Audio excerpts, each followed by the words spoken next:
Kring, halo, Shalom Aleichem, Bapak Ibu Saudara yang dikasih oleh Tuhan, dimanapun Bapak Ibu Saudara berada.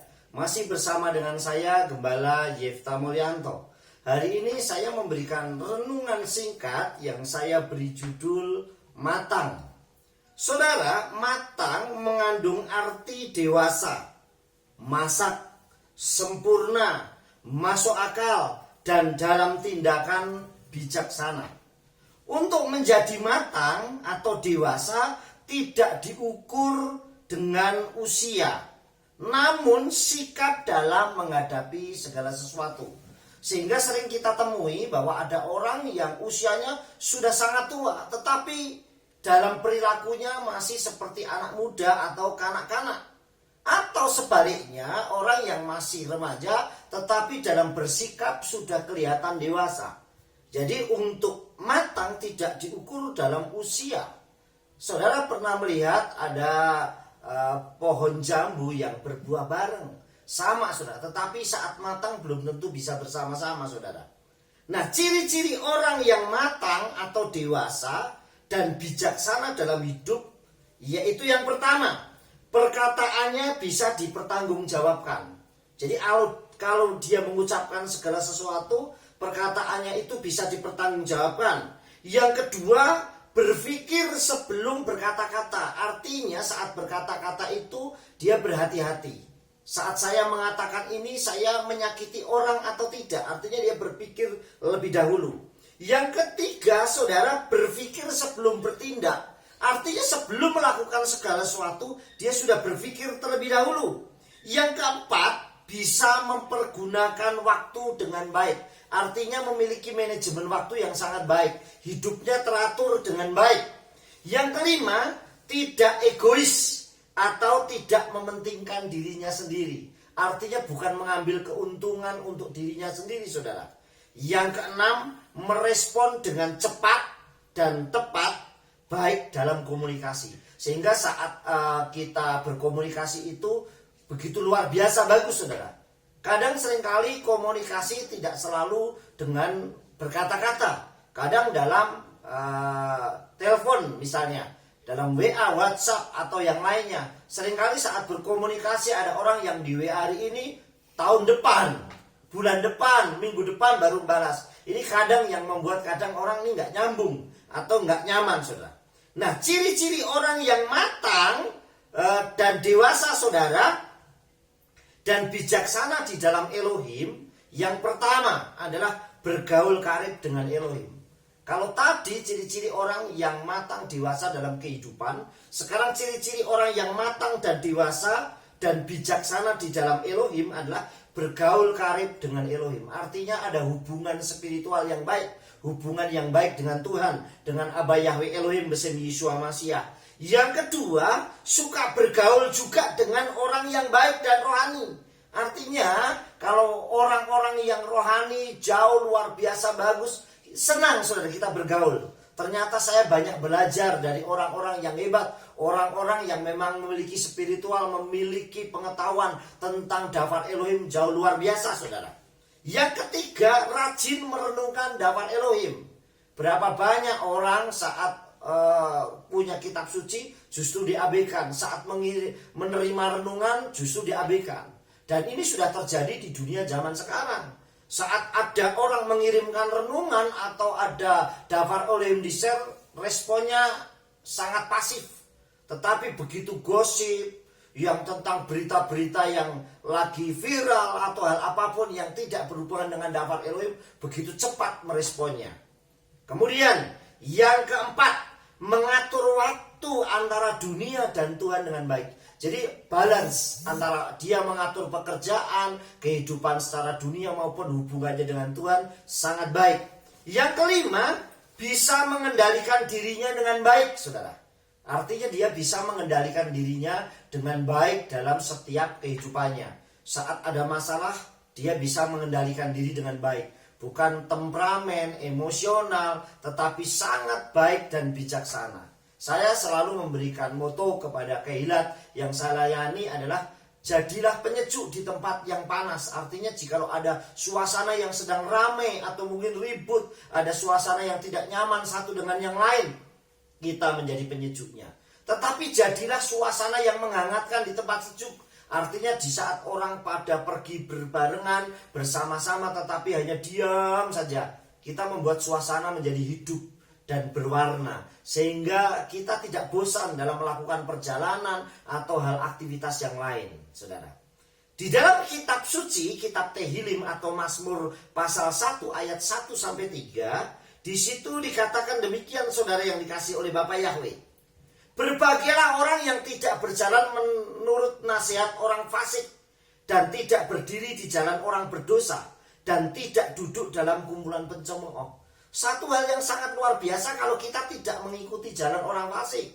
Kita tidak berdiri di jalan orang berdosa dan tidak duduk dalam kumpulan pencemooh, bukan penggosip, bukan apapun yang berhubungan dengan dosa, kita tidak terlibat. Artinya itu satu kebahagiaan karena kita tidak melibatkan diri di dalam dosa.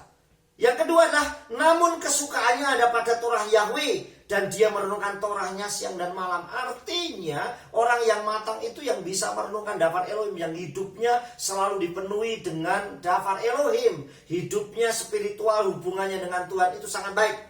Dan dikatakan, dan dia akan menjadi seperti pohon yang ditanam di tepi aliran air. Perhatikan kata ditanam di tepi aliran air, bukan di tepi sungai. Karena sungai pun sekali waktu bisa kering, tetapi di tepi aliran air artinya selalu ada air kehidupan, yaitu ada dafar Elohim yang mengalir, yang akan menghasilkan buahnya pada musimnya. Artinya hidupnya berbuah, menghasilkan, menjadi berkat buat banyak orang, dan tidak layu daunnya. Artinya tetap ada semangat, gairah hidup bersama dengan Elohim, dan semua yang dikerjakan akan menghasilkan. Artinya hidupnya dibuat berhasil dengan standar dafar Elohim.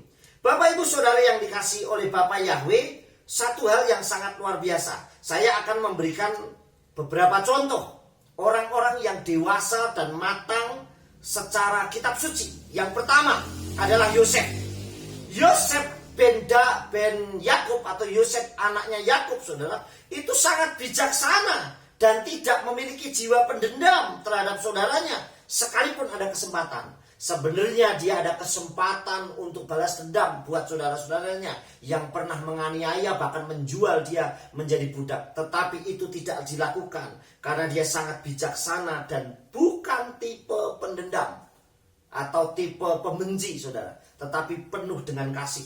Ada di dalam kitab Bereshit atau Kejadian pasal 45 ayat 3 sampai 4. Yang kedua, contoh yang kedua adalah Abigail, istrinya Nabal, dan bijaksana dalam menghadapi Daud. Bagaimana saat Daud amarah luar biasa kepada Nabal dan ingin menghabisi Nabal dan segenap keluarganya. Tetapi saudara yang kasih Tuhan, Abigail menyongsong dan dia menjadi pendamai yang baik. Dia bijaksana, saudara. Sehingga saudara yang kasih, Nabal yang suaminya berlaku kasar dan tidak baik, tetapi karena kebijaksananya Abigail, maka Daud pun luluh, saudara. Tertulis dalam kitab 1 Samuel 25 ayat 23 sampai 33. Yang ketiga adalah Salomo yang bijaksana dalam meminta hikmat kepada Abba Yahweh Elohim bersama Yeshua Mashiach, dan bukan karena kekayaan yang untuk kepentingan dirinya sendiri.